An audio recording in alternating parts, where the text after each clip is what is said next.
السلام علیکم ورحمۃ اللہ وبرکاتہ۔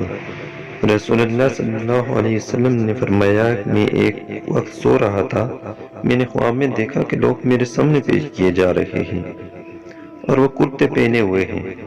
کسی کا کرتا سینے تک ہے اور کسی کا اس سے نیچے ہے۔ پھر میرے سامنے عمر بن خطاب لائے گئے، ان کے بدن پر جو کرتا تھا اس سے وہ گھسیٹ رہے تھے، یعنی ان کا کرتا زمین تک نیچے تھا۔ صحابہ نے پوچھا کہ یا رسول اللہ صلی اللہ علیہ وسلم، اس کی کیا تعبیر ہے؟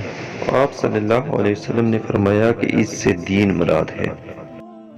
ایک دفعہ رسول کریم صلی اللہ علیہ وسلم ایک انصاری شخص کے پاس سے گزرے، اس حال میں کہ وہ اپنے ایک بھائی سے کہہ رہے تھے کہ تم اتنی شرم کیوں کرتے ہو؟ آپ صلی اللہ علیہ وسلم نے اس انصاری سے فرمایا کہ اس کو اس کے حال پر رہنے دو، کیونکہ حیا بھی ایمان ہی کا ایک حصہ ہے۔